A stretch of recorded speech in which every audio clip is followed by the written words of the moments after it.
Tai labas vakaras visiems, labai malonu Jūs pasveikinti Vilniaus žydų viešojoje bibliotekoje. Birželio 14 diena Lietuvoje minima kaip nacionalinė gedulo ir vilties diena. Ta diena prisimenama ir pagerbiama sovietinės okupacijos aukas bei tremtyje žuvusius Lietuvos gyventojus. Būtent 1941 m. birželio 14 dieną Sovietų sąjunga pradėjo masinius trėmimus iš Lietuvos. Per pirmąją trėmimų bangą į tolimus Sibiro regionus buvo ištremta daugiau nei 17 000 žmonių. Tarp jų 2670 žydų kilmės vyrų, moterų, vaikų, senelių, inteligentijos ir politinių lyderių. Vėlesniais metais tremtinių skaičiai išaugo iki 100 000. Tarp ištremtųjų Šmarhaju Pustapeckis. Žmogus istorija. Nugyvenęs ilgą gyvenimą, tik vargu, ar būtų galėjęs suskaičiuoti daugiau nei kelis ramius idiliškus mėnesius. Prie jo lopščio Vilkaviškyje 1914 m. vasarą fėjos atnešė pirmąją pasaulinį karą ir pirmąją tremtį. Politiniai kataklizmai krėtė 4-ojo dešimtmečio Europą, vyko jo akivaizdoje. Nepriklausomos Lietuvos karininkas, jis patyrė sovietinės represijas. Lageris ir Sibiro tremtis atėmė 16 metų žydinčio brandaus amžiaus. Tačiau jaunystėje užvaldęs jį ryžtas dalyvauti statant naują žydų valstybę neleido pasiduoti, išsižadėti įsitikinimu. 59 atvykęs į istorinę tėvynę, Šmarjachu pasinėrė į sudėtingą šalies tikrovę. Dirbo gamyklos raštinėje, vadovavo buvusių tremtinių sąjungai, patruliavo gatvėse, bendravo su spauda. Čia kilo mintis parašyti apie Gulagą, papasakoti anūkoms, kad visa tai, ko ramybės ir taikos metais neįmanoma įsivaizduoti, egzistavo. Knyga Iš Lietuvos į Izraelį per Sibirą svarbi ne vien faktais, ji atskleidžia žymiai daugiau. Tai yra pradarmė, kurią parašė Dalija Epšteinaitė knygai, kurią šiandien ir pristatysime. Šiandien biblioteka pristatoma Šmarjahu Pustapeckio knyga Iš Lietuvos į Izraelį per Sibirą. Ir man didelė garbė pristatyti knygos vertėjas Dalija Epšteinaitė ir Regina Kopilevič.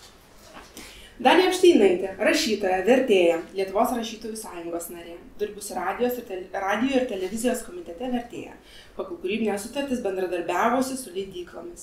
Nuo 1998 metų Dalija 10 metų dirbo valstybinėme Vilniaus Gaono žydų muziejuje, kur buvo atsakinga už almanacho Žydų muziejus, skirto Lietuvos žydų kultūrai sudarymą, taip pat muziejuje vadovavo istorijos skyriui.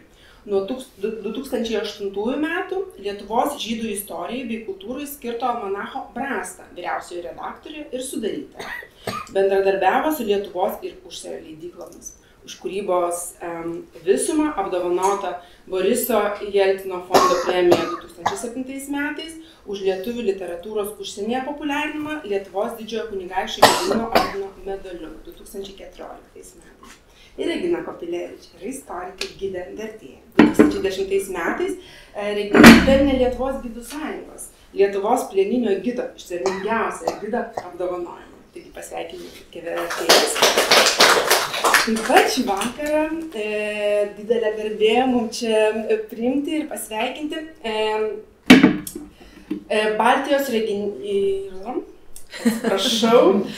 tarpdisciplinės atminties studijų Baltijos regione ir Europoje holokaustą, priverstinių perkelimų atminties ir postatminties problematikos ekspertą, sovietmečio elitų mobilizacijos po Antrojo pasaulinio karo žinovę, profesorė Violeta Davoliūtė.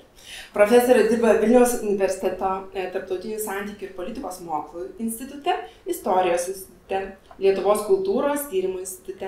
Ji yra kviestinė lektorė École des Hautes Études en Sciences Société Paryžiuje, vizituojanti tyrėja Vienos Wiesenthalo institute Austrijoje, Yale universitete JAV. Imkertiš. Jau gali daugiau nebesakyti. Jau geriau nebesakyti. Kolegijoje Vokietijoje ir kitur. Profesorė Davoliūtė yra akademinių knygų serijos Memory, Heritage and Public History in Central and Eastern Europe redaktorė. Taip pat kartu su kitomis prisidedančiomis prie šio leidinio. Nuo 2022 vadovauja Švedijos, Liuksemburgo ir Vokietijos mokslininkų komandai tarptautinėme projekte Veidu į praeitį. Visuomeninė istorija stipresnė Europai. Iš tikrųjų, tokios garbingos ir nuostabios pas mus šiandieną yra viešnios, kad labai daug norisi apie jas pasakyti, nors esu įsitikinus, kad tikrai daug ir, kaip žinote, ir girdėjote apie šias nuostabias asmenybės. Na, o dabar kviečiu pasveikinti mūsų renginio viešnes, na ir linkiu visiems įdomaus renginio. Mes taip susitarėm, kad organizuosim renginį taip, kad aš būsiu taip trupučiuką kaip moderatorė. Mane čia labai mantriai pristatė, bet mano vaidmuo čia absoliučiai menkas yra. Man tik noriu pasakyti, jog kai man parašė gerbiama Dalia Epstein arba Dalia Epsteinaitė ir pakvietė mane į tą renginį, pakalbėti, pamoderuoti, aš labai apsidžiaugiau ir pagalvojau, kad man tai didelė garbė. Nes Dalią, asmeniškai nepažinojau, bet žinojau ją kaip labai šviesią asmenybę, fantastišką redaktorę, žmogų, kuri rinko tikrai įdomius tekstus, įdomius atsiminimus, žinojo nepaprastai daug ir žino nepaprastai daug. Ir man tikrai, nors šiandien visą dieną sėdėjau kitame renginyje ir tikrai būčiau atsisakius, bet kadangi pakvietė Dalią, jokių būdų, negalėjau atsisakyti prisidėti prie tos garbės, būti šių dviejų nuostabių moterų kompanijoje. Tai aš savo pasisakymo tokio, žodžiu, ilgo nedarysiu, bet gal tik taip į tokias dvi dalis sugrupuosiu savo mintis. Tai pirmiausia, gal paminėsiu tai, jog dar vienas tekstas pasirodo, sutinkam dar vieną tekstą iš Lietuvos ištremto žmogaus, žydo, kurio šaknis Lietuvoje ir kuris vis dėlto rado laiko ir galimybės paskelbti savo atsiminimus ir kurie buvo išversti į rusų kalbą. Lietuvių kalba šitas tekstas nėra pasirodęs. Ir čia svarbu pasakyti tai, jog kaip teisingai pastebi Dalia savo įžangoje, tie tekstai yra unikalūs tuo, jog daugeliu atveju tai yra ir paminklas tiem žmonėm, kurio likimai yra absoliučiai nežinomi. Jų bent vardai atsiranda. Ir šitame tekste yra vardinami vardais žmonės, kurie žuvo tremtyje ir kurie buvo palaidoti masiniuose kapuose. Ir turbūt, kad niekas per daug netyrinėjo jų istorijų, jų šeimų istorijų ir kas jiems nutiko ir mažai kas tai žino. Tai šitie tekstai iš tikrųjų yra paminklai šitiems žmonėms. Tai yra toks atminties darbas, kuris yra labai labai svarbus. Kitas dalykas, ką parodo šitokie tekstai, kad tie mitai, ir aš esu paskelbus pati rašius apie tai, kad tas vadinamas žydo bolševiko stereotipas, kuriuo pagrįsta vadinamoji dvigubo genocido teorija, yra absurdas, nes tarp tremtinių akivaizdžiai buvo žydai ir buvo paminėtas tas tikslus skaičius, bet aš iš savo archyvinių tyrimų žinau, jog tikslaus skaičiaus mes neturime, kad tas skaičius yra iš esmės sąlyginis. Todėl, kad archyvuose, čia turbūt ir Regina žino, kartais dingsta, tarkim, iš įrašų kūdikiai. Arba iškeliauja nėščios moterys, pagimdo traukinyje, o kas nutinka kūdikiui, ten kūdikių mirtingumas buvo didelis, dingsta. Žodžiu, dingsta įrašai. Aš žinau net kelias šeimas, pavyzdžiui, Šenikščių šeima, tokio Danieliaus Einhorno, vienas jų vaikutis, kuris iš tikrųjų mirė kelyje ir šeima negalėjo jo palaidoti, jis apskritai yra dingęs iš dokumentų. Dažnai paprastai būna, kabutėse šeimos galva, tai tą lengviausia sekti, o jau ten visi maži kokie kūdikiai ir taip toliau, tai jie tiesiog jų pėdsakai dingsta. Tai žodžiu, grįžtant prie tos minties, kad labai svarbu, jog mes skaitome šito žmogaus, kuris buvo Lietuvos žydas, atsiminimus, tai dar kartą įrodo, jog tas toks mitas, kuris iš esmės yra antisemitinis, jis yra niekuo nepagrįstas. Kai kuriuose miesteliuose buvo daugiau žydų tremtinių negu lietuvių. Kas nors gal čia žino geriau, gal gali patvirtinti, bet man atrodo, pavyzdžiui, tai buvo Pilviškiuose ir kitose vietose, ar ne? Nes sovietai, jie trėmė ne rasinių pagrindų, bet, kaip žinot, socialinių pagrindų. Tai buvo žmonės, kurie turėjo, daugiau, kurie buvo, galimi klasiniai priešai, nežinau, buržuazijos atstovai, nepageidaujamų religinių organizacijų atstovai, arba tiesiog kartais žmonės pakliuvo per atsitiktinumą.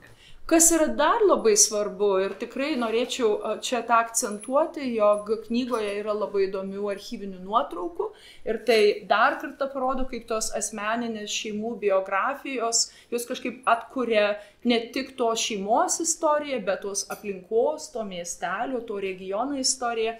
Ir dar vienas toks dalykas, kuris man įsiminė iš paties teksto, kad kai ateina Šmarijahu Pustapeckio areštuoti, ateina 3 žmonės, 3 NKVDistai. Lietuvis, žydas ir rusas.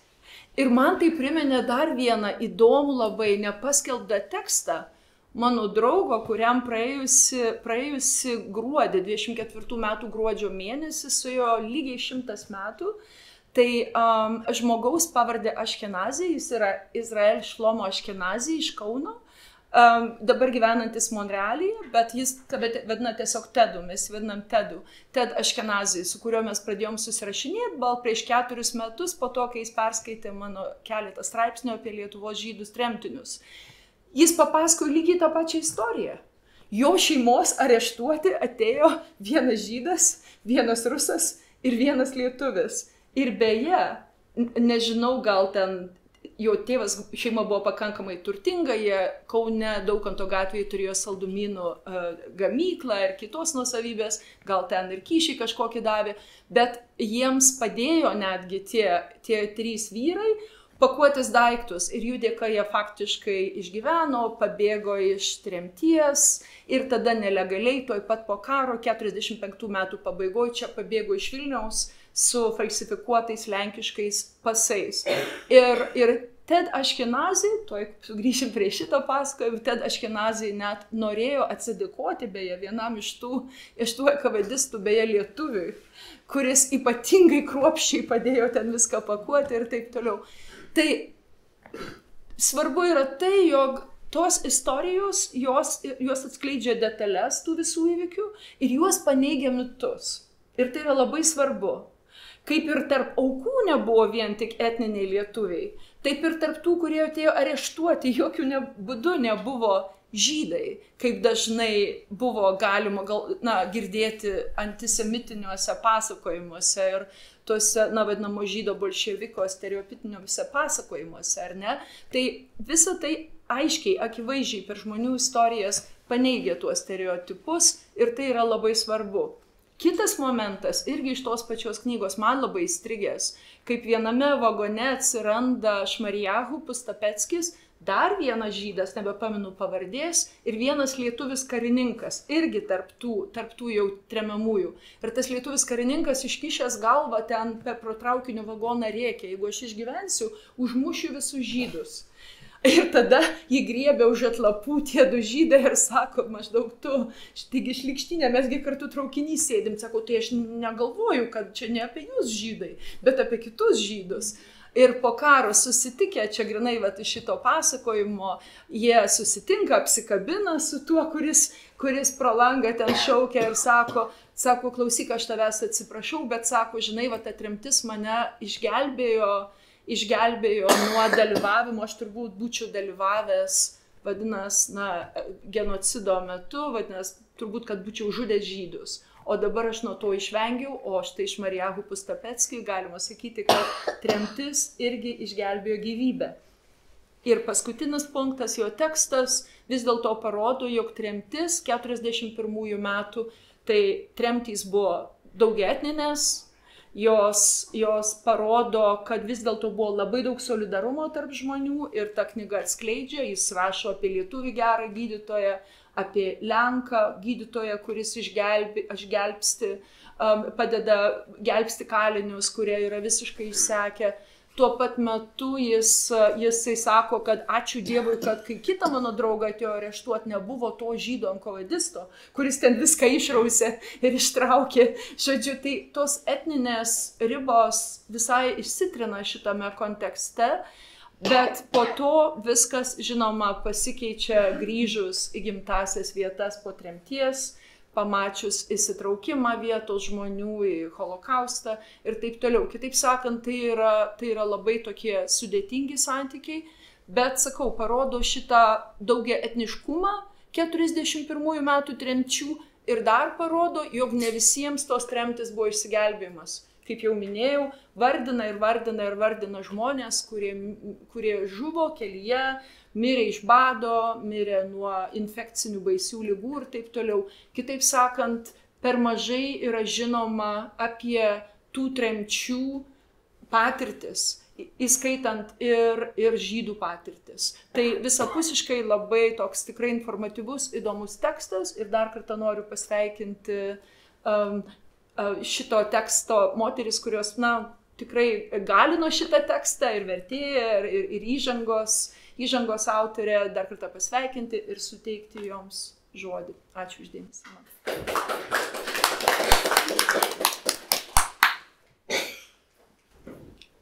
Tai gal Dalia vis dėlto tada turėtų papasakoti, kaip ten viskas klostėsi su tuo tekstu. Tai gerai. Tuomet šiandien kalbėsime apie tą knygą. Jau iš to, ką pasakė profesorė Tiesiog Violeta. Jau matom, kad peizažas, kur pateko mūsų herojus, nebuvo itin linksmas. Tai yra Čukotkos peizažas, bet Sibiras ten pilna tokių granito ir bazalto darinių visokių, kurie stovi vietoj žalumos ir grožio. Ir būtent tarp jų ėjo tas tremtinių gyvenimas. Bet svarbiausia, kad tai nėra knyga apie tremtį. Tai yra knyga apie tos generacijos likimą. Nes būtent, kaip jau minėta, Šmarjahu Pustapeckis gimė 14 metais, būtent tą patį mėnesį, kai prasidėjo Pirmas pasaulinis karas. Todėl sakom, kad fėjos atnešė jam prie lopšio Pirmąjį pasaulinį karą. Ir atnešė tuo pačiu ir pirmąją tremtį, nes po metų visi Vilkaviškio žydai, kadangi tai yra paribio ruožas, buvo ištremti iš Lietuvos. Ir taip išėjo, kad mažytis Šmarjahu ir jo jaunesnysis broliukas pateko į Ukrainą, į labai dabar išgarsėjusi Bachmuto miestą. Ten jie gyveno 3 metus, kol nepasibaigė karas. Taigi jau gyvenimas buvo nuo pat pradžių paženklintas nelaimėm, karais ir tremtimis. Tačiau, sugrįžęs į Vilkaviškį, galima buvo jam atsigauti, jisai gyveno visavertį gyvenimą. Ten galima parodyti, jeigu rodo, yra kas rodo. Taip, yra kas rodo. Gyvenimas buvo, štai čia Šmarjahu Pustapeckis, jaunas ir gražus, ką tik baigęs karo mokyklą. Jis išėjo iš karo mokyklos su jaunesnio leitenanto laipsniu. Bet prieš tai buvo jo visavertė vaikystė. Čia galima pažiūrėti. Štai 2 namai, kurie priklausė jo šeimai. Tėvas buvo spaustuvės darbuotojas ir dar kartu su motina valdė restoraną, o motina dar buvo gimnazijos mokytoja, dėstė rusų kalbą.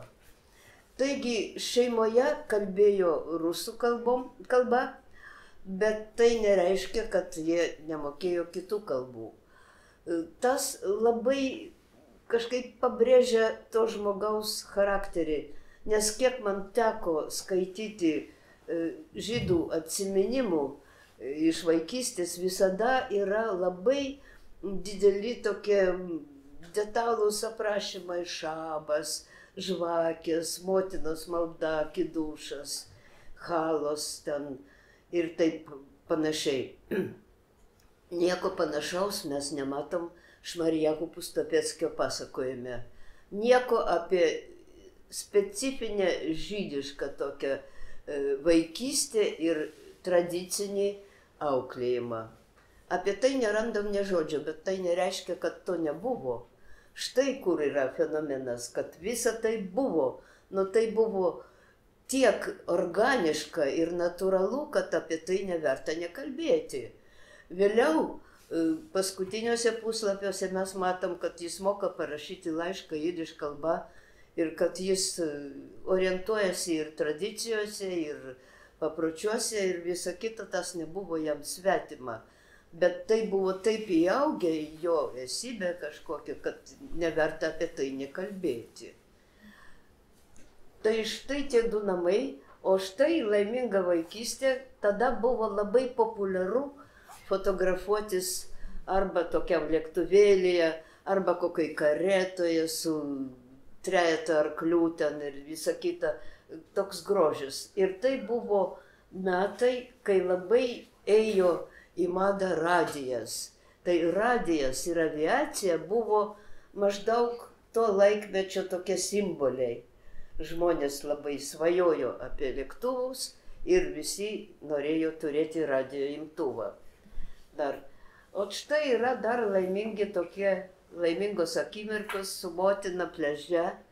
Tai matome, kad šeima buvo teigiama, vaikai nebuvo sukaustyti, buvo auklėjami labai laisvai ir viską gaudavo, ko reikėjo jam gauti.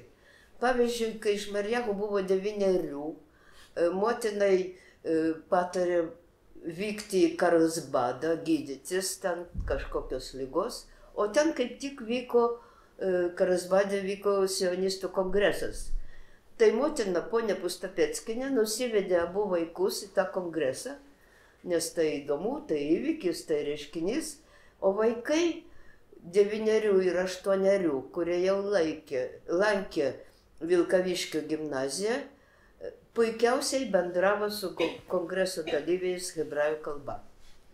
Tas trupučiuką nustebino ir sužavėjo kongreso dalyvius, bet tai buvo irgi visiškai natūralu.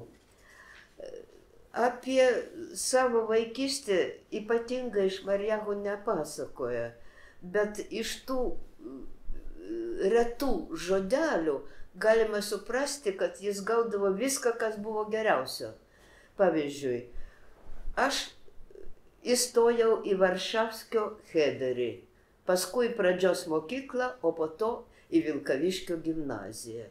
Tai jis nesako, kieno buvo pradžios mokykla, o chederis, jis pabrėžia, kad tai buvo Varšavskio chederis, o taigi geriausias Vilkaviškyje. Bet apie gimnaziją jis negalėjo nepasakyti. Gimnazija buvo puikiai, geriausia galbūt visoje Lietuvoje, žydų gimnazija, ir visas žinias, kuris jis gaudavo gimnazijoje, jis paskui pritaikė savo gyvenime. Ir atvykęs į Izraelį jau būdamas 59, jis puikiausiai įsiliejo į tą tikrovę. Ir kalbėjo, ir rašė, ir dirbo, ir viskas vyko hebrajų kalba. Ir šitą knygą jis parašė taip pat hebrajų kalba. Bet knyga, kaip visos knygos, kaip sakė senovės rašytojas Tertulianas, knygos turi savo likimą. Galbūt pabaigoje aš pabrėšiu, koks buvo tas likimas, kokio likimo tos knygos mes lauksim. Bet šitos knygos likimas buvo ne visai banalus. Būdamas labai aktyvus žmogus, Šmarijacho Pustopeckis nelaikė savęs rašytoju. Jis suprato, kad šiuolaikinis gyvenimas visiškai nepanašus į aną, kurio jis gyveno savo vaikystėje ir savo jaunystėje. Ir jaunimas nesupras, kas įvyko per tos baisius metus, kai vargo jų tėvai ir jų seneliai. Todėl jis užsibrėžė tikslą rašyti, kad vaikai žinotų ir daugiau nieko. Bet iš karto, kaip mes jau supratom iš Violetos Davoliūtės pasakojimo, gavosi žymiai daugiau. Tik reikia mokėti šitą perskaityti viską. Svarbiausias jo įvykis gimnazijoje buvo tie mokslai, nes gimnazija aiškiai laikėsi sionistinės pakraipos.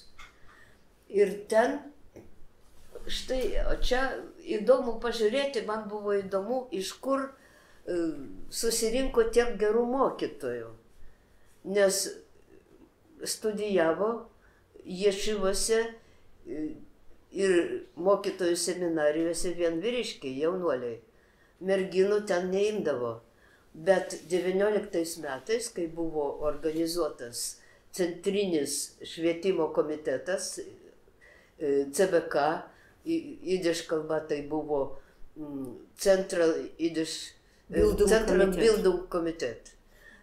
Ir jisai ėmė labai skubiai ir nuodugniai rengti būtent mokytojus.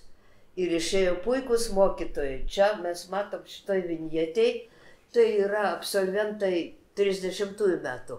Šmarjahų baigė gimnaziją 31. Tai maždaug tie patys žmonės ten ir dėstė toj mokykloj. Ir ten nemažai yra moterų, bet aišku daugiausia žydų, vyrų. Nepaprastai šiltai mini Pustapeckis istorijos mokytoja. Mokytojas Miškuts pavardė, vardo jis nesako, mums įskiepijo meilę mūsų istorijai. Ir jie labai gerai mokėjo šitą dalyką ir visam gyvenimui išmoko ir atsiminė, kad reikia gerbti savo praeitį, kad be praeities nėra ir ateities. Ir štai tokia ta. Čia jo klasė, čia irgi matom 2 mokytojus. Tikriausiai vidury tai sėdi tas istorijos mokytojas Miškuts, o šalia jo nežinia, ką dėstė mokytoja moteris, o pats Šmarjahų stovi viršuj kairiame kampe. Ir štai jo klasė. Jis mylėjo savo klasę, savo klasiokus. Ir dažnai per visą knygą šmėsteli jų vardai. Jisai su jais susitiko vėliau karo mokyklai, vėliau susitiko Sibiro tremtyje ir visur jie laikėsi labai vieningai ir labai draugiškai. Būdavo visko ir apie tai jis irgi rašo. Ir labai tikrai turim būti dėkingi, kad mes sužinom jų vardus, nes kitaip nebuvo kam paminėti tuos žmonės. Čia labai įdomus momentas. Toliau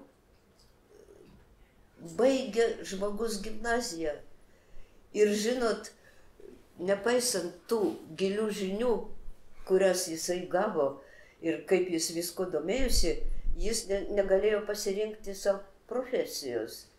Jam patiko teisė, jis norėjo stoti ir tapti advokatu, arba ten prokuroru, arba teisėju, bet mama labai norėjo, kad sūnelis, kurį vadindavo Zūnelė, tai jidiš kalboje yra sūnelis, kad Zūnelė taptų gydytoju.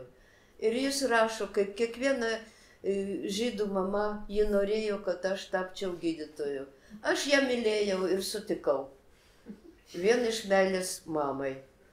Jis įstojo į mediciną, irgi ne šiaip savo paprastai. Pasirodo, tie, kurie baigė žydų gimnaziją, turėjo laikyti lietuvių kalbos egzaminą. Jis išlaikė tą egzaminą, jis labai gerai mokėjo lietuvių kalbą.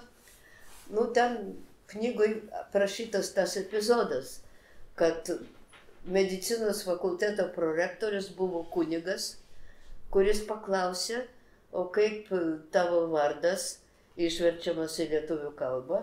Ir Pustapeckis atsakė, te laimina jį Dievas. Nu štai tu ir išlaikei lietuvių kalbos egzaminą, pasakė prorektorius. Ir jis buvo priimtas. Deja, jam nepasisekė medicinos fakultete. Nepasisekė, nes suviliojo visai kitokios srovės.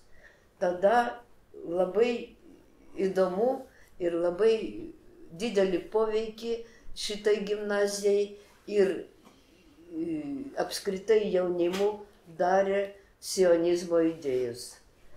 Ir ypač Žabotinskis. Žabotinskis, štai yra Madrichų mokykla.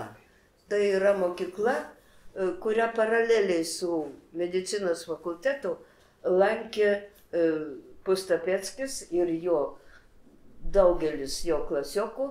Kaip matot, labai graži apranga, net ir kojinės, getrai, ir viskas buvo pagal uniformą. Ir tai viskas buvo gauta iš sionistinių organizacijų. Tai rodo, kad veikla buvo itin rimta. Kad tokius žmogus, Madrichas tai yra jaunimo vadovas. Jie vadovauja jaunesniems ir vyresniems vaikams, visokiam organizacijom, skiepija tradicijas ir tikėjimą, judaizmą ir visą kitą. Paprastai vaikai ir jaunimas praeina tokį kursą, kad jau žinotų, kas prie ko. Mes šitą susitiksim su tuo knygos vidury, lageryje, tragiškom akimirkom, kur, pavyzdžiui, mirdavo vienas jų draugas, bičiulis, ir jie pagal ritualą stengiasi jį palaidoti taip, kad būtų padoru ir labai pagal judaizmą. Taigi jie čia įgavo labai gilių minčių, gilių žinių įgavo. O svarbiausia tai buvo labai tuomet klestėjęs Beitaras organizacija, tai jaunimo sukarinta sionistinė organizacija, kuriai vadovavo Zeivas Žabotinskis. Pažiūrėkim, kaip atrodo tas žmogus. Čia dar kartą Čia tai dar prieš tai. Čia apie ką, o štai Žabotinskis. Nepasakytumėt, kad tai ypatingai herojiška asmenybė, ar ne? Aš ieškojau portreto, kur būtų maždaug, kad atitiktų tai, ką apie jį rašo Pustapeckis. Štai jis prieš mus, tas didis žmogus, kalba tyliai, pakeldamas balsą, norėdamas pabrėžti mintį, kartais rodo gestą. Ir štai viskas. Bet mes čia nematom tokio didžio žmogaus, bet galim suprasti, kokia buvo didžiulė to žmogaus charizma, kad jis galėjo taip veikti savo skaitytojus ir žiūrovus. Mes stovėjom suakmenėję iš sužavėjimo, rašo Pustapeckis.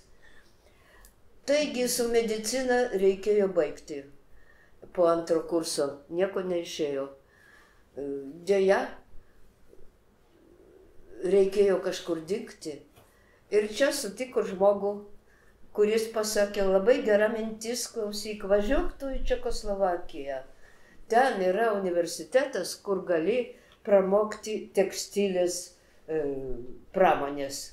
O pas mus, žinok, visi augina linus, bet kaip pramonė linai neegzistuoja. Ir tu būsi specialistas. Sutiko ir nuvažiavo. Ir tai buvo kelionė, kuri padarė jam nepaprastai didelį įspūdį. Tuo metu Paryžiuje veikė šitą pirmą pasaulinę parodą. Važiavo pro Paryžių. Musolinis atidarė geležinkelio liniją Berlynas-Roma. Irgi buvo įvykis. O pasauliniai parodoj jam padarė didelį įspūdį Šmarjahu Pustapeckį, kad Sovietų Sąjungos ir Vokietijos paviljonai stovėjo vienas priešais kitą.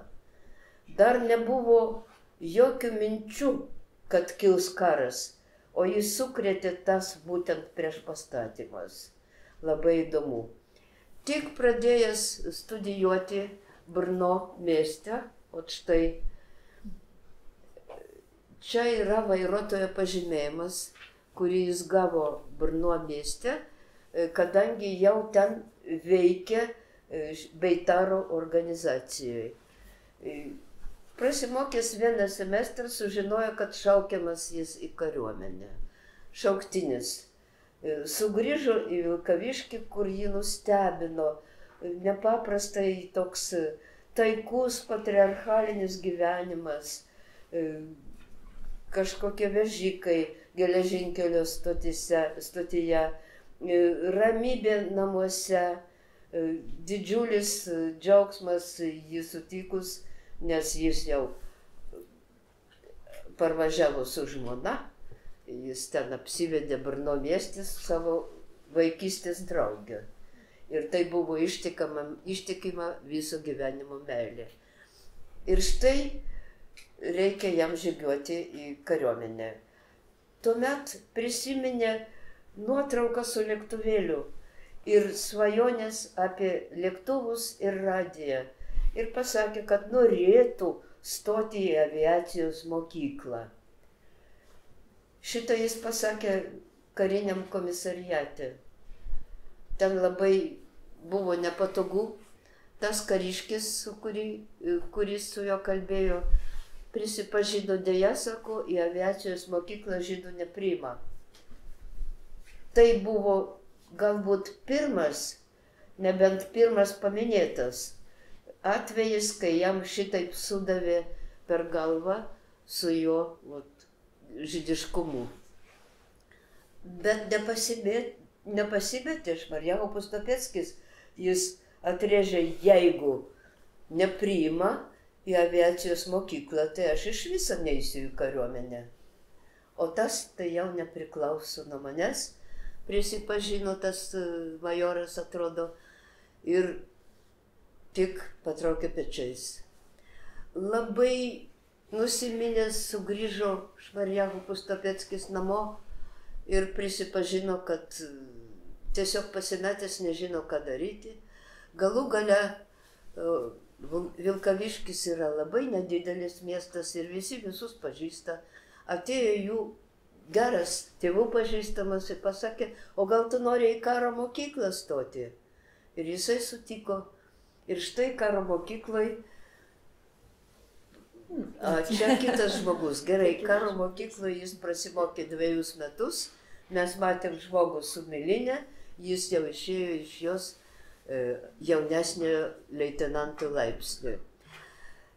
Ji viliojo dideli iškilus žmonės, štai Žabotinskis.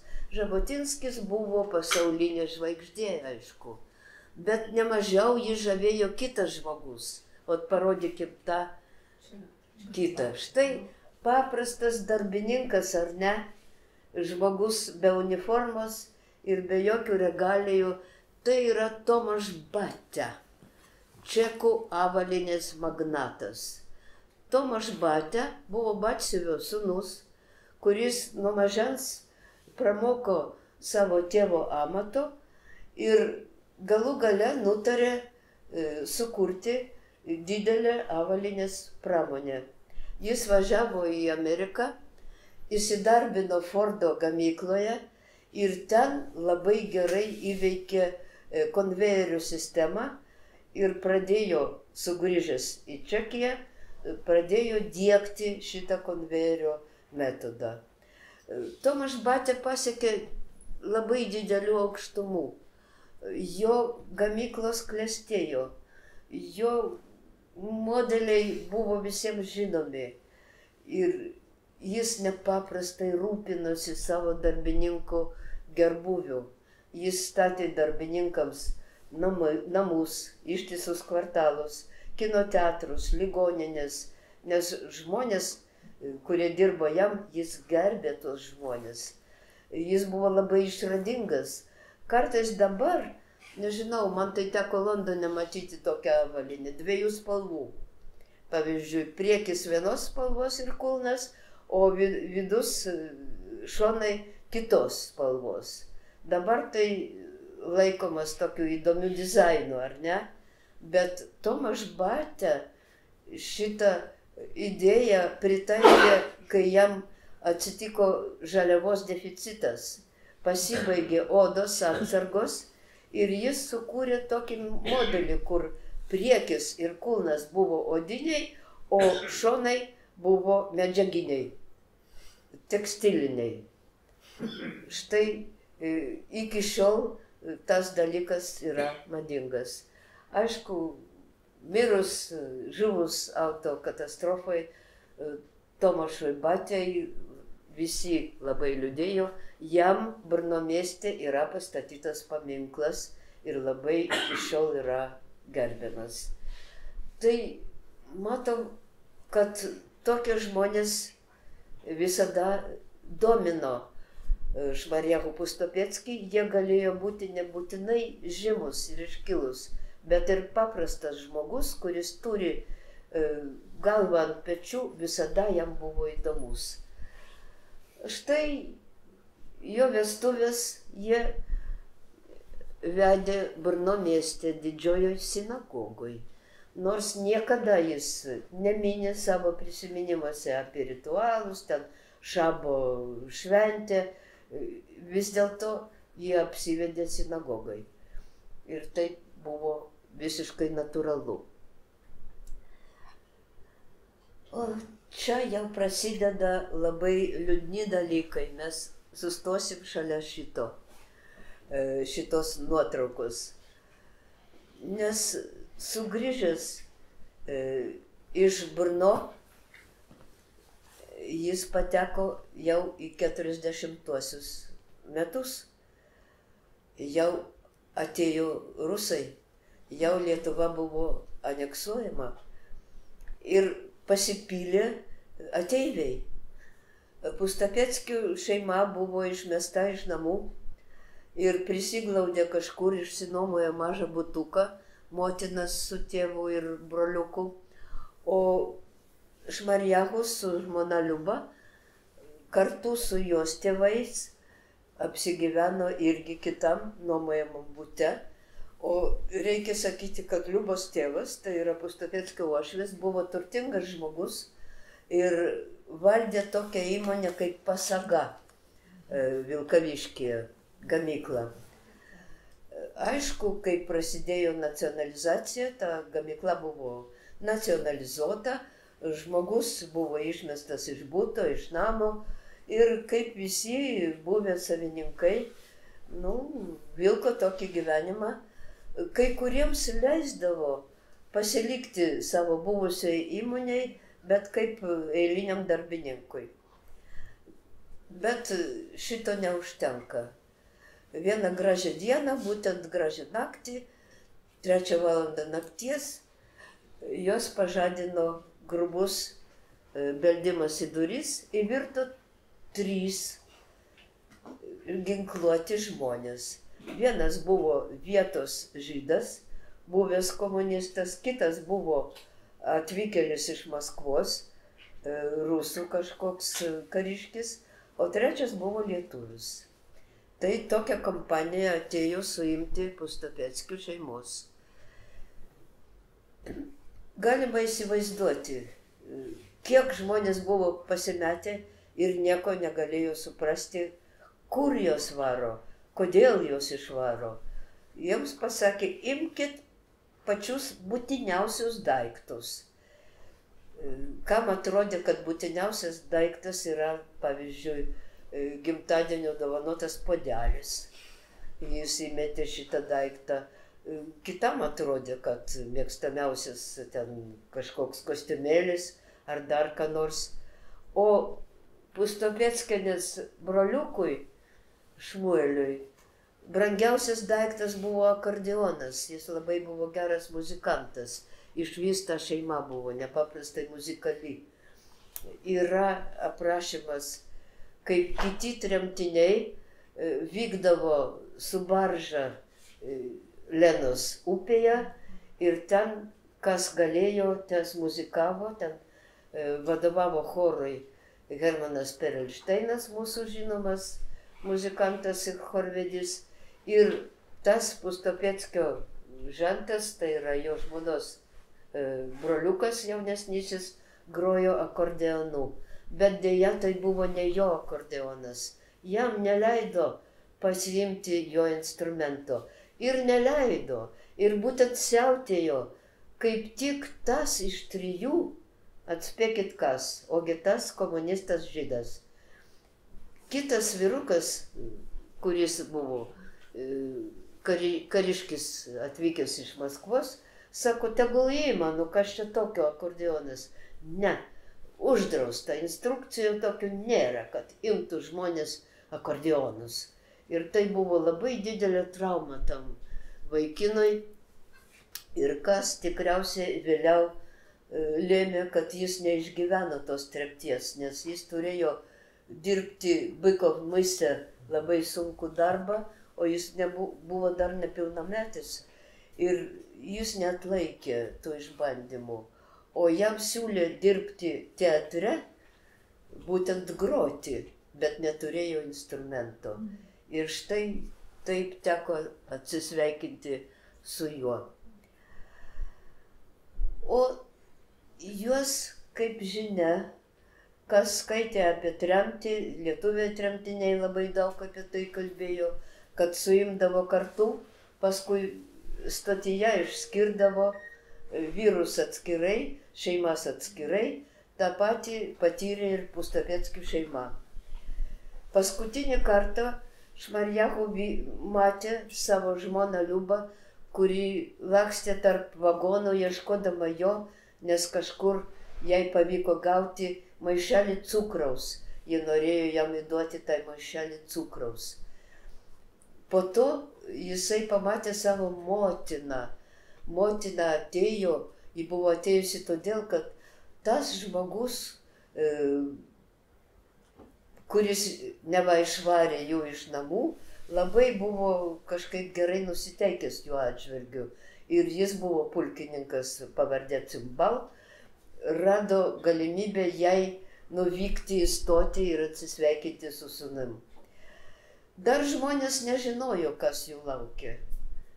Vieni sakė, kad viskas greit pasibaigs. Atėjo medicinos seselė tikrinti sveikatos ir pašnibždomis pasakė, nebijokit, po poros dienų čia bus vokiečiai, visus jūs išlaisvins. Taigi nepanikuokit, bus taip.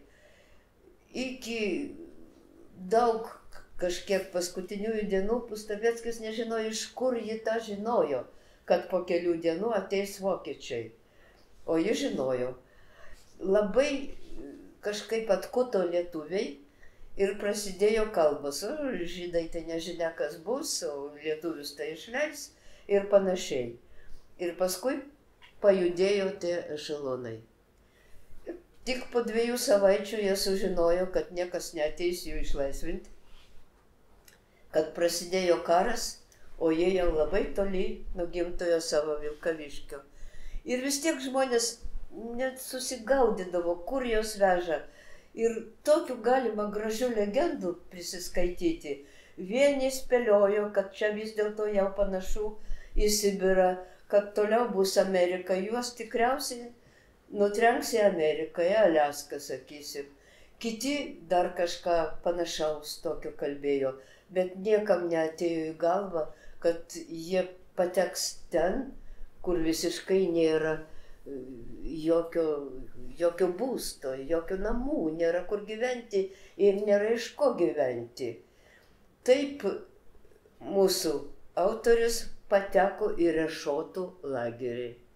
Rešota yra baisus lageris. Labai nemažai lietuvių ten buvo ir atlaikė tą lagerį ir sugrįžę pasakojo apie tos baisumus, kuriuos jiems teko ten išgyventi. Ten lageryje pagaliau jie buvo teisiami, o iki tol jų vežė be jokio teismo.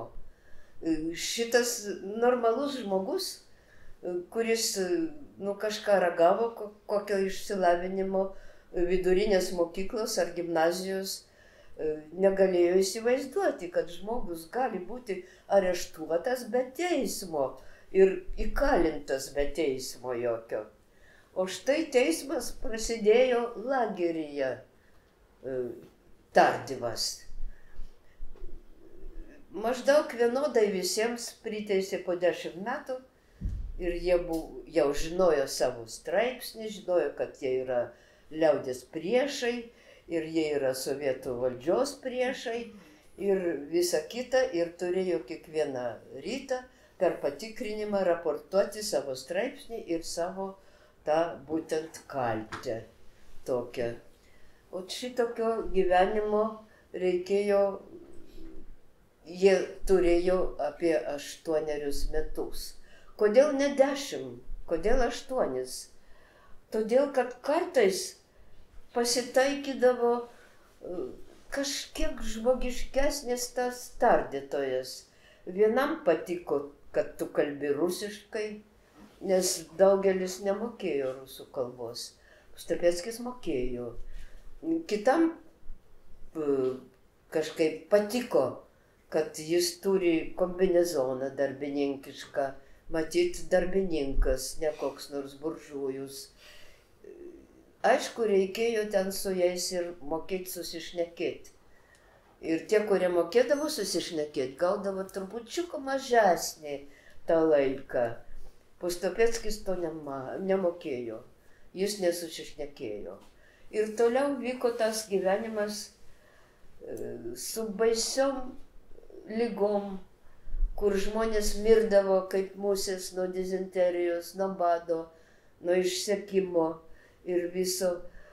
Patyrė nepaprastai daug žiaurumų, nes jos ten laikydavo kartu su kriminaliniais nusikaltėliais. Pirmą dieną taigoje, kai jos išvarė kirsti miško, jie labai stengiasi, jiems išaiškino, vienas žingsnis į dešinę, šaunam be įspėjimo, tai yra pabėgimas. Labai reikėjo griežtai laikytis tos linijos ir prie to dar kirsti tą mišką nepaprastą. Aišku, žmonės suprakaitavę, buvo vasara, išsirengė iki apatinių drabužių, o kai baigė darbą, pasirodo, kad visus jų drabužius nukniaukė būtent tie kriminaliniai nusikaltėliai. Be to, sargybiniai šitą matė ir leido jiems pasiimti tos drabužius. Ir taip jie žygiavo į zoną su kirviais ant pečių, vien su glaudėm. Ir jis iš viso nėra taip linkęs į humorą, bet čia nesusilaikė, nepastebėjęs, kad minioj žygiavo ir grafas Kosakovskis iš Jonavos, vien su glaudėm, su kirviu ant peties. Grafas su kirviu ant peties ir dar su glaudėm, tai yra labai komiškas toks momentas, o turint omeny, kad tą dieną jiems neatvežė pietų ir jie dirbo šitoj taigoj nuo 5 ryto iki 7 vakaro, tai galima dar pasakyti, kiek žmonės galėjo juokauti tokiu būdu. Apie lagerį jis rašo gana santūriai, pasakyčiau. Gal todėl, kad jis buvo jau skaitęs nemažai knygų apie lagerį. Rašė tokie profesionalai rusų rašytojai kaip Varlamas Šalamovas. Varlamas Šalamovas Kolymos apsakymuose viską nuodugniai aprašė ir gerai aprašė. Bet kas nepatiko, mane tas labai nustebino. Pustapeckiui nepatiko Solženicino apsakymas apie tą vieną Ivano Denisovičiaus dieną. Jis ten pajuto kažkokią nenuoširdžią gaidelę ir nenorėjo plačiai šakotis ir pasakoti apie tai, bet aišku, jis turėjo savo nuomonę. Ir šiandien mes daug ką apie tą rašytoją sužinojom ir galim suprasti, kad jis turėjo labai gerą intuiciją tuo pačiu. Bet ko neradau, kai teko versti, ir mudvi su Regina labai stengiamės ieškoti, išrausiau nemažai knygų ir lietuvių, ir rusų apie tą valgyklą lagerį. Visi, kas rašė, maždaug labai lakoniškai minėdavo balandą ir duonos 500 gramų duonos visai dienai. Daryk, ką nori, gali suvalgyti čia vietoj, gali ištempti per 3 priėmimus. O Pustopeckis rašo, kad buvo gradacijos. Buvo ta balanda, taip vadinamoji, buvo dalinama ne visiems vienodai. Šitą aš, atsiprašau, galbūt kur nors parašyta, bet aš neradau. Aš radau tik pas jį. Buvo tokios gradacijos. Katilas, tai visiems pilstė iš katilo. Paskui 2, 3 ir dar papildomos kažkokios normos už gerą darbą taigoje. Nekreipkite dėmesį, čia kažkas skambina. Tai šito aš tikrai niekur nesu girdėjusi. Ir viskas. Tai štai tokelis. Bet to nepaprastai įdomus vienas yra pasažas, visiškai nieko lygtai ir neturi bendro, bet tai yra išvada. Mes neskaitėm pirmuose puslapiuose apie gyvenimą Vilkaviškyje, kokie ten būdavo santykiai tarp vaikų, lietuvių, žydų, rusų. Žinom tik, kad kai mama išeidavo į balkoną ir kviesdavo vaikus pietų, Zūne, mūlė, eikit valgyt rusiškai, tai visi dainuodavo, Zūne, mūlė, erzindavo. Ir labai vaikams nepatiko, kad ji taip kalba rusiškai, nes jau tuo metu Vilkaviškio lietuviai, inteligentai ir mokytojai ir visi jau labai puoselėjo savo kalbą. Labai reikėjo daug nuveikti per tos tarpukario metus. Reikėjo tapti kažkam rašytojui, kažkam mokytojui, kalbininkams reikėjo daug darbo. Kiek darbavosi Jablonskis, normindamas lietuvių kalbą. Ir visa tai vyko labai sparčiai. Tas tarpukaris dar neištirtas laikotarpis mūsų istorijoje ir mūsų literatūroje, ir mūsų, nežinau, literatūros istorijoje. Tikrai davė labai daug puikių žmonių, kurie išaugo kaip augalai, nežinia iš kur, kad tik atsiradus tokiai gerai galimybei. Taigi apie santykius lietuvių, žydų, rusų, lenkų ir vokiečių, kurie gyveno Vilkaviškyje, nieko nerašė. O štai lagerį mes randam tokį sakinį. Nelaimės mus padarė broliais. Nelaimė suartino mūsų lietuviais. Vadinasi, anksčiau nebuvo tų gerų santykių tokių. O lagerį jie suprato vieni kitus. Ir pasirodo, kai iš lietuvių barako sklido lietuviškos dainos, visi žydų barake suklusdavo. Jiems atrodė, kad tai bažnytinis giedojimas, tas jų dainavimas. O valgykloje per šventes lietuviai pasislinkdavo ir užleisdavo vietą žydams, kad jie galėtų tarpusavį pažymėti kažkaip tą savo tautos šventę. Tai yra labai daug. Labai daug.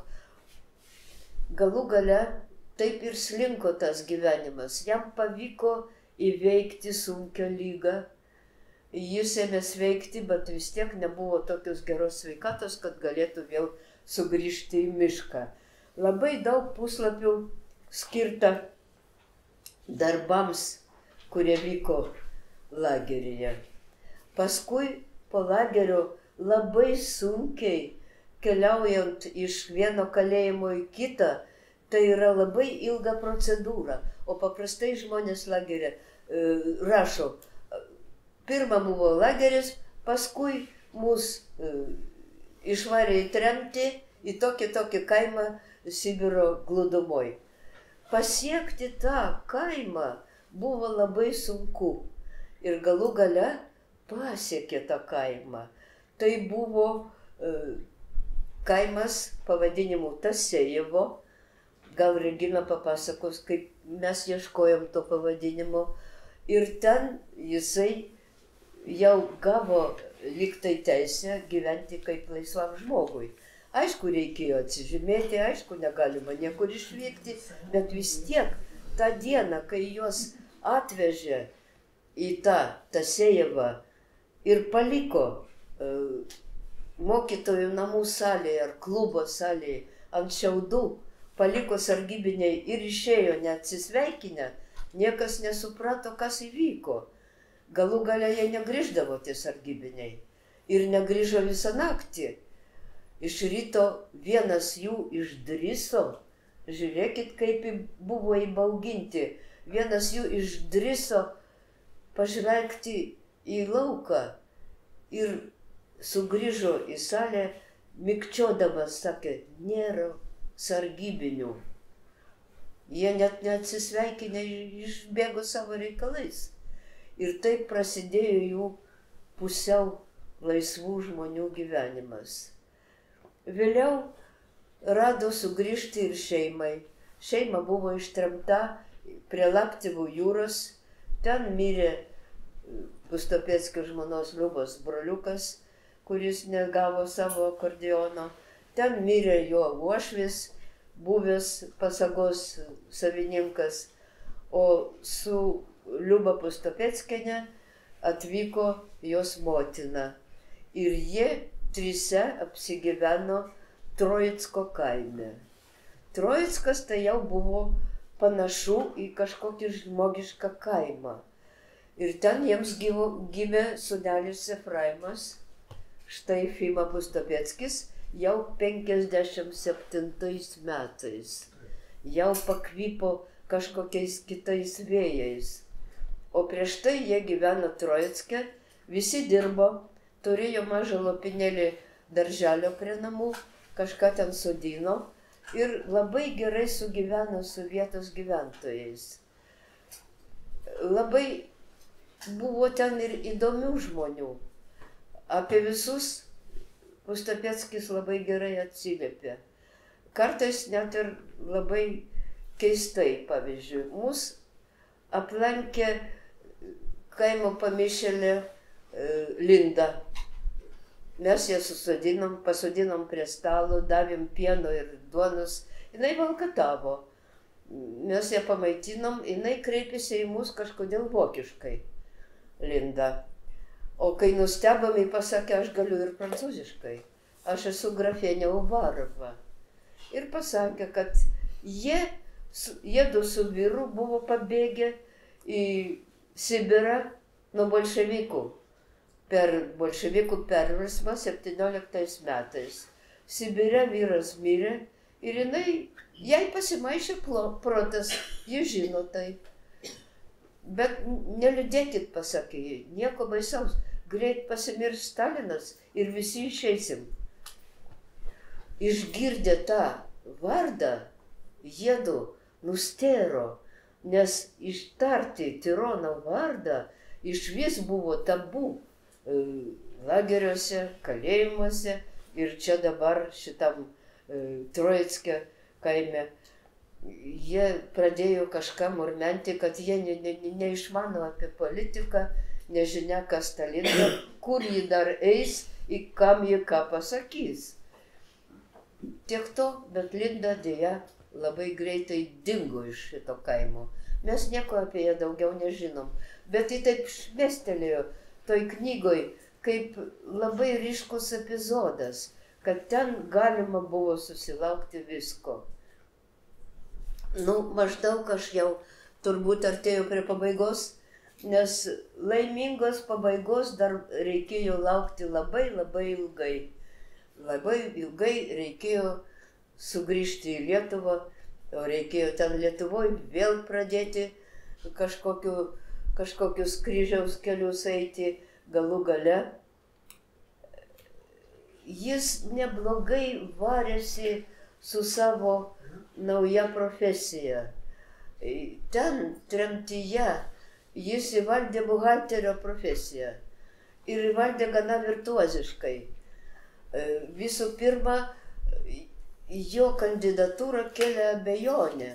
Jam pasakė viršininkas, žinai ką, Moiseič, aš pastebėjau, kad tu nemoki degtinės gerti. Taip nemoku, pasakė Pustapeckis, neturėjau praktikos ir neturėjau ir būtinybės. O žinok, buhalteris turi mokėti išgerti, nes jeigu tu nemokėsi, tave taip nugirdys, kad tu pasirašysi bet ką. Tas trupučiuką išgazdino, bet kadangi jis jau neblogai valdė šitą amatą, tą profesiją, jis pasakė, pasistengsiu, prašom, įpilkit. Ir jis pramoko šito niekingo amato. Jis pramoko. Ir niekas negalėjo jo nugirdyti taip, kad jis pasirašytų tą, ko nereikia. Todėl Vilniuje, aišku, jokio buto jis negavo ir iš vis su būstu buvo labai sunku. Būstų nebuvo. Ir jam pasiūlė gyventi Juodšiliuose ir ten dirbti buhalteriu. Aišku, jisai sutiko.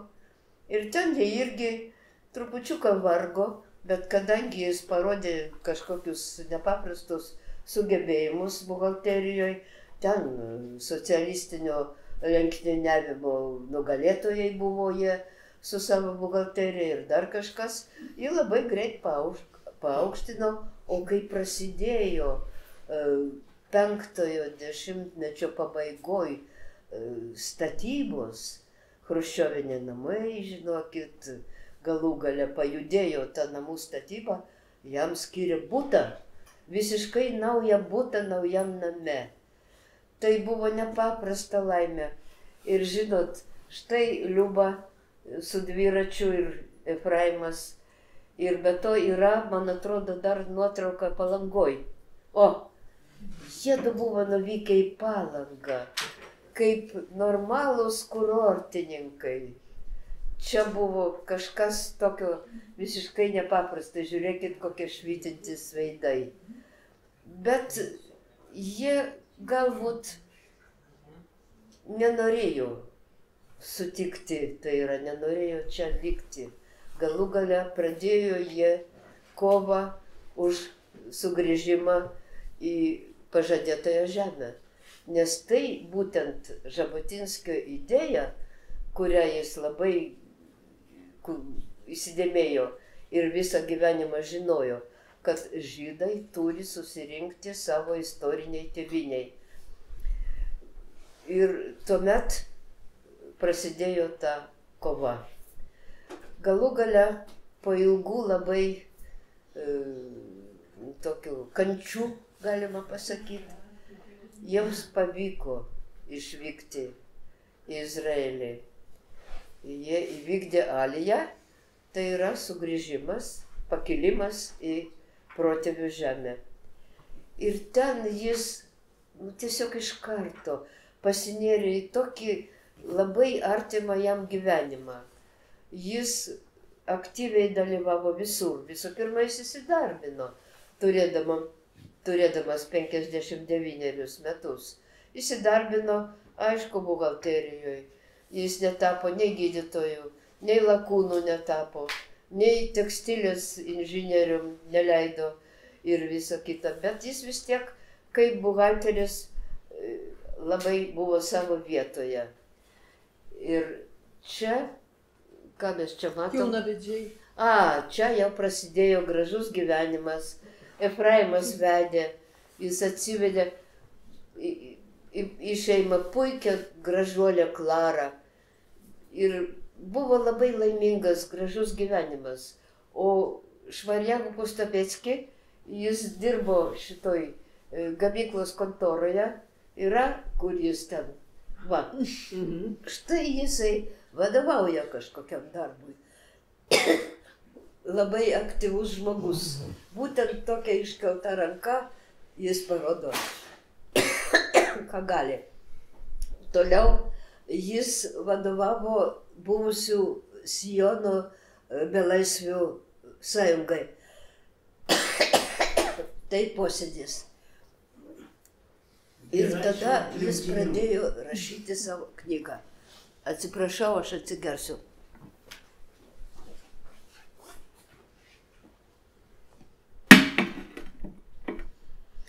Augo anūkai, jų buvo 2, jų yra 2.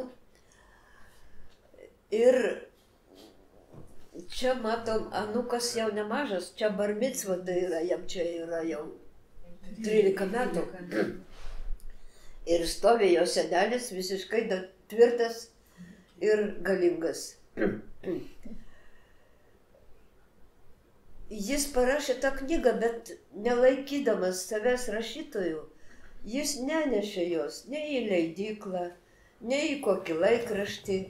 Jis ją atspausdino su spiraliniu tokiu įrišimu, spiralinio įrišimo 100 egzempliorių ir išdalino draugams. Draugams, giminėms ir dar kažkam. Ir štai vieną gražią dieną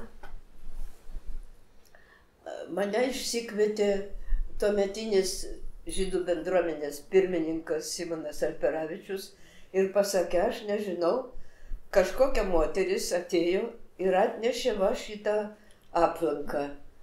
Mes pažiūrėjom, ten yra rankraštinis tekstas, hebrajų kalba, su iliustracijom ir šūsnis dokumentų. Gal pažiūrėsi ir pasakysi, ką su juo daryti. Ta moteris yra čia, Lena. Pasirodykit. Aš norėjau pasakyti, kad aišku, kad tėvas, Taip. mes nebuvom pažįstami, nors ir buvom Izraelyje ne kartą, bet su Fima ir Klara čia, tai mes labai tokie geri draugai ir labai senai. Ir ką noriu pabrėžti, kad dabar dalį jūs taip išpasakojot, kad, aišku, mes dalykai tokie mes žinojom ir viską. Aš noriu tik pabrėžti, kad pats Fima, taip tikėjo, kad pasirodys ta knyga. Ir aš dar tokią dalyką pasakysiu, kada buvo leidžiama ten daryti tą pilietybę, ir būtent Fima atgavo tą pilietybę, ir tada tėvas dar buvo gyvas ir visada Fima sakė, reikia tau paduot, ir tu gausi, nes jisai nebuvo Lietuvos pilietis tais laikais, tada jį buvo atimdavo pilietybę. Ir jisai tada aplankė visus archyvus, pats Fima, ir iš KGB gavo tų visų, kopijas tų dokumentų, mes tada žiūrėjom, jie patys tiek daug nežinojo iš tų archyvų, kada pasirodė. Ir tada Klara atvežė tą rankraštį ir sakė, pabandyk, todėl mes irgi turėjom ten su žydų bendruomenė, žydų šeima, aišku. Ir mes tada taip darė ir atėjom, atnešėm tai nuo visos šeimos, ir Klaros, ir Fimos. Čia ne taip, kad ačiū. Aišku, tok Dieve, gal Klara turės dar galimybę čia atvykti, nežinau, bet aišku, būtinai turbūt atvyks, bet mes nuo jos šeimos labai labai dėkingi jums ir labai už jūsų pasakojimą tokia šilta ir jums nuoširdus ačiū.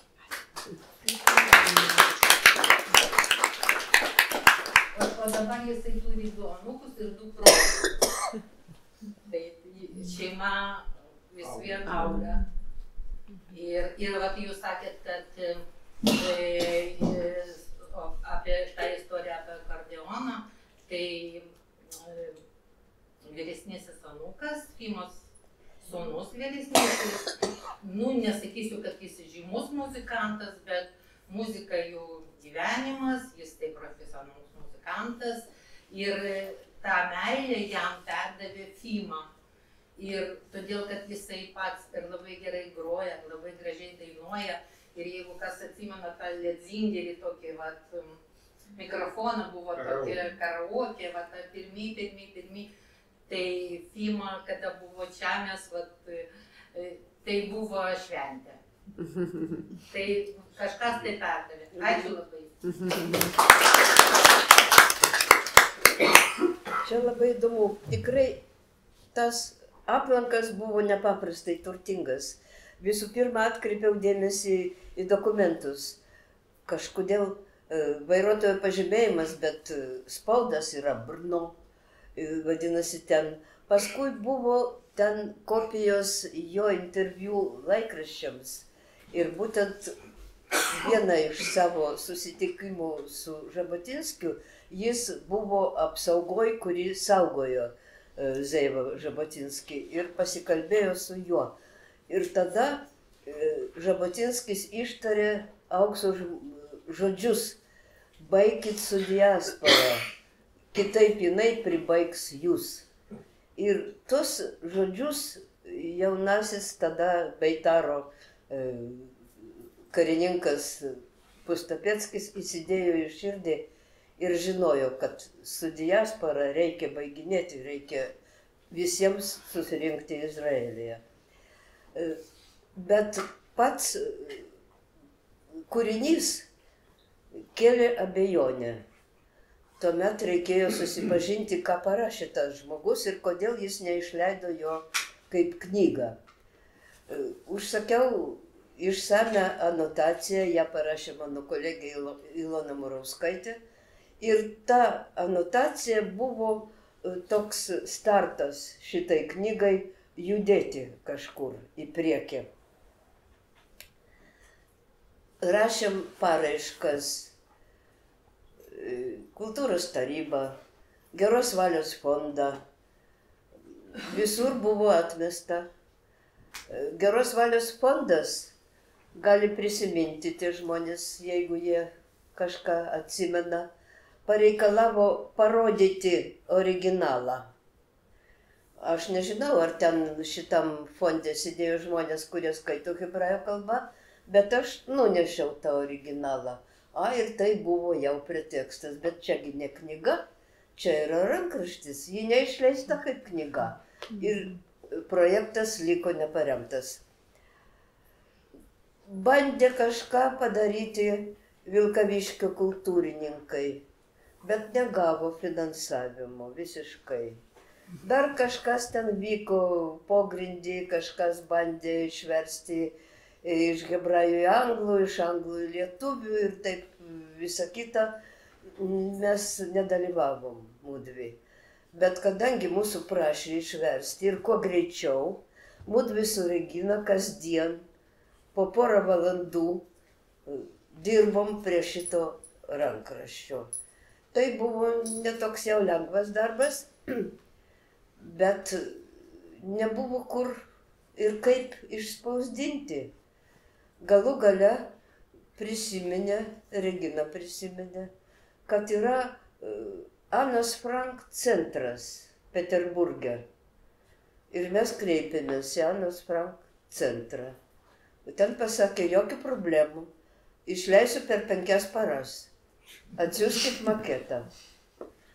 Mes kažkaip susimetėm maketui ir nusiuntėm tą maketą.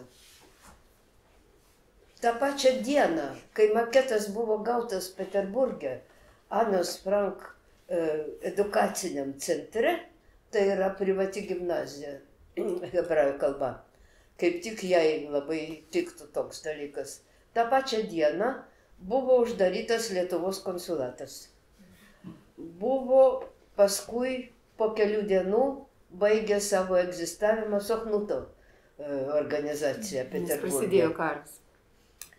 Ir liko ta Anos Frank edukacinis centras ir tas žmogus, vadovas, kuris pats yra hebrajų kalbos dėstytojas, su ta knyga, kurią reikėjo nešti į spaustuvę, bet kaip ją pargabenti į Lietuvą, tai bus problema, ar ne? Kol jis galvojo, kaip ją pargabenus į Lietuvą, uždarė tą centrą. Ir jis neteko jokio įgaliojimo. Ir knyga, tas rankraštis, tas maketas, įstrigo spaustuviai dar 2 metams.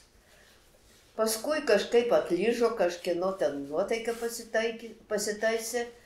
Ir tas Anos Frank centras ėmė vėl veikti. Ir tuomet galima buvo prasimušti į tą spaustuvę, gauti šitą knygą. Bet tik po gero pusmečio jie atvyko į Lietuvą, nes kaip ją nusiųsi, paštu nenusiųsi. Galų gale, aš nežinau, ar čia yra ponas Motiejus Čepaitis? Nėra. Jis yra internetinės parduotuvės šeimininkas ir jam pavyko, nuvykus į Peterburgą, gauti 30 egzempliorių tos knygos. O viso išspausdinta yra 200 ir tie 200 dalis pateko šeimai, dalis liko Peterburge ir 10 egzempliorių yra internetiniai parduotuviai. Dalį aš išdalinau, o taip. Nu čia, man atrodo, šitą nuotaiką labai gerai parodo, kaip jie gyveno sugrįžę į Izraelį. Vis dėlto Lechaim ir jie atgavo savo istorinę tėvynę ir tai yra knygas su laiminga pabaiga. Bet tas pats rašytojas, kuris prieš 2000 metų, vienas iš pirmųjų krikščioniškų rašytojų, Tertulianas, pasakė habent sua fata libelli, tai yra knygos turi savo likimą, bet yra to posakio tęsinys priklausomai nuo to, kas ją skaito. Ir dabar yra problema, kas tą knygą skaitys. Tai jos kelias dar nesibaigia, aš taip manau. Maždaug tą norėjau pasakyti.